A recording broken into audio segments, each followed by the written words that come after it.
વડાપ્રધાન નરેન્દ્ર મોદી બનશે સુરતના મહેમાન। 7 માર્ચે સુરતના લિંબાયતના કાર્યક્રમમાં તેઓ હાજરી આપશે। પુરવઠા વિભાગ દ્વારા કાર્યક્રમનું આયોજન કરાયું છે। વૃદ્ધ સહાય પેન્શન યોજનાના કાર્યક્રમમાં તેઓ હાજરી આપશે।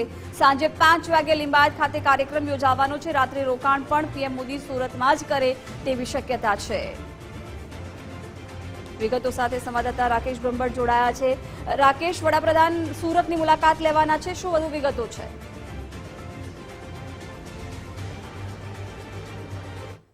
સુરતના મહેમાન બનવા માટે જઈ રહ્યા છે।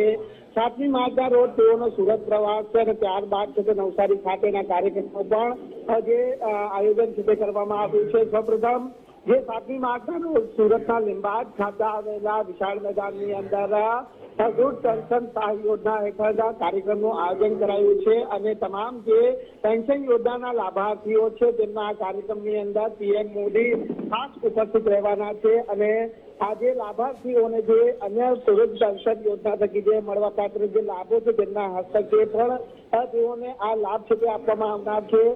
પીએમ મોદીના સુરત પ્રવાસને લઈને જે જિલ્લા વહીવટીતંત્ર તરફથી હાલ તૈયારીઓ છે તે શરૂ કરી દેવામાં આવી છે। એટલે પીએમ મોદીના સુરત આગમન પહેલા છે તે શહેર પોલીસ અને જિલ્લા વહીવટીતંત્ર તરફથી આગોતરું આયોજન અને તૈયારીઓ છે તે હાલ શરૂ કરી દેવામાં આવી છે। તદુપરાંત રાત્રિ રોકાણ પણ 7મી માર્ચના રોજ પીએમ મોદી સુરત કરે તેવી શક્યતાઓ હાલ સેવાઈ રહી છે, પરંતુ સત્તાવાર હાલ આ મામલે કોઈ જાણકારી નથી। પરંતુ 7મી માર્ચનો જે કાર્યક્રમ છે તે તેઓનો નક્કી છે અને લિંબાયત ખાતે તેઓ આ કાર્યક્રમની અંદર હાજરી આપવાના છે। જી રાકેશ, આભાર જાણકારી માટે।